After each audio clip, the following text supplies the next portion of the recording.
Good morning. All right, so I just wanted to spend just a couple of minutes talking to you about where to find the digital version of the book on Google Classroom and how to read it. Just ignore the mess in the background. We'll just go like this so you can't see my messy house. And please excuse if the kids come running in because that's what they do. So you are reading To Kill a Mockingbird. And we've talked about this. I introduced it before you guys had to stay home. You can still order the book if you want to. I have 3 at the house that I can maybe mail or whatever. We'll figure it out. Just let me know and I'll figure out a way to get you a paper book. But if you don't have access to a paper book, then all you have to do is go on Google Classroom. And you have the full text right here. It's a PDF. And then you also have the audio book. Hopefully this will take us to the right page. Okay, so this takes you to chapter 1 for the audio book. You can change the speed and however fast you want it to go. But hear my husband in the background. He works from home all the time anyway. But one thing I want you to pay attention to today. This first few chapters where it says, when he was nearly 13, my brother Jim got his arm badly broken at the elbow. When it healed and Jim's fears of never being able to play football were assuaged, he was seldom self-conscious about his injury. His left arm was somewhat shorter than his right. When he stood or walked, the back of his hand was at right angles to his body, his thumb parallel to his thigh. He couldn't have cared less so long as he could pass and punt. So we know immediately that this is told from Jim's siblings' point of view. As we go on, we find out that that is Scout, and she is telling the entire story as a flashback. She's going to change ages through the book. It's about 2.5 years, and they're going to get older throughout the book, and just their way they live their life is going to change a little bit. When you look here, it says, when enough years had gone by to enable us to look back on them. We sometimes discuss the events leading to his accident. I maintain that the Yule started it all, but Jim, who was 4 years my senior, said it started long before that. He said it began the summer Dill came to us, when Dill first gave us the idea of making Boo Radley come out. So Boo Radley is the recluse, the character that we've talked about, that he stays in his house all the time. But he's a very important character, and you'll see him as a game that the kids play. You'll find out more information. But it's going to go into a seemingly odd description of their family history. And once it gets through that in this chapter, it starts talking about Maycomb, and that it was an old town, but it was a tired old town when I first knew it. In rainy weather, the streets turned to red slop. Grass grew on the sidewalks. The courthouse sagged in the square. Somehow it was hotter then. A black dog suffered on a summer's day. Bony mules hitched to Hoover carts flicked flies on the sweltering shade of the live oaks on the square. Men's stiff collars wilted by 9 in the morning. Ladies bathed before noon, after their 3 o'clock naps, and by nightfall were like soft tea cakes with frosting of sweat and sweet talcum. People moved slowly then. They ambled across the square, shuffled in and out of stores around it. They took their time about everything. A day was 24 hours long, but it seemed longer. There was no hurry, for there was nowhere to go, nothing to buy and no money to buy it with, nothing to see outside the boundaries of Maycomb County.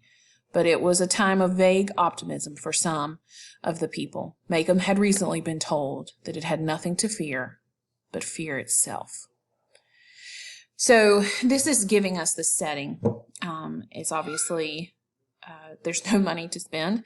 It's during the Great Depression. and the nothing to fear but fear itself. What I want you to do today is figure out where that came from. Why? I know you probably heard that saying before, but I want you to look it up and do a little bit of research on what that speech was about. I'll give you a hint. It was a speech. When it goes on into the description of where they lived, you get the main characters, Atticus and Jim and I, plus Calpurnia, our cook. Jim and I found our father satisfactory. He played with us, read to us, and treated us with courteous detachment. Calpurnia was something else again. She was all angles and bones. She was nearsighted. She squinted. Her hand was wide as a bed slat and twice as hard. She was always ordering me out of the kitchen, asking me why I couldn't behave as well as Jim when she knew he was older, and calling me home when I wasn't ready to come. Our battles were epic and one-sided. Calpurnia always won, mainly because Atticus always took her side. She had been with us ever since Jim was born, and I had felt her tyrannical presence as long as I could remember. So she's their maid, if you guys remember from the picture that we analyzed. And our mother died when I was 2, so I never felt her absence. She was a Graham from Montgomery. Atticus met her when he was first elected into the state legislature. So, interestingly, she calls her father Atticus. He was a middle-aged man. He was middle-aged then. She was 15 years his junior. Jim was the product of their first year of marriage. 4 years later, I was born. And 2 years later, our mother died from a sudden heart attack. They say it ran in her family. I did not miss her, but I think Jim did. He remembered her clearly, and sometimes in the middle of a game he would sigh at length, then go off and play by himself behind the car house, which is the garage. When he was like that, I knew better than to bother him. When I was 6 and Jim was nearly 10, our summertime boundaries, within calling distance of Calpurnia, were Mrs. Henry Lafayette Du Bois's house 2 doors to the north of us, and the Radley place 3 doors to the south. We were never tempted to break them. The Radley place was inhabited by an unknown entity, and the mere description of whom was enough to make us behave for days on end. Mrs. Du Bois was plain hell. That was the summer Dill came to us.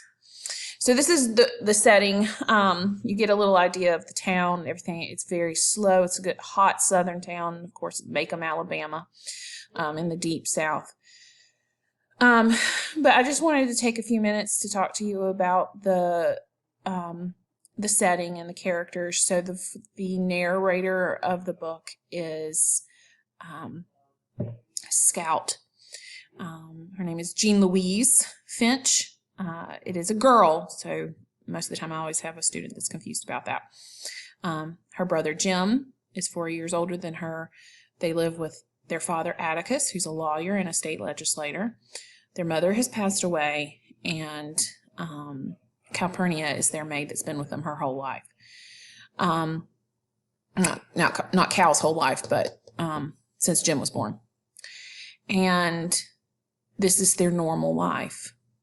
I want you to pay attention to the imagery in these sections. It's very beautifully written, and try to answer the questions that are listed for your assignment today. If you look, it's day 2, chapter 1 questions. Some of you have already turned that in. That's good. I do want you to actually read this. Try to step away from media for a while and just actually read a book, or a book on a computer. But there are only, 8 questions, but I do want you to answer them completely and in complete sentences to get full credit. Remember, this needs to be turned in by 4 p.m. to get credit for the class today. If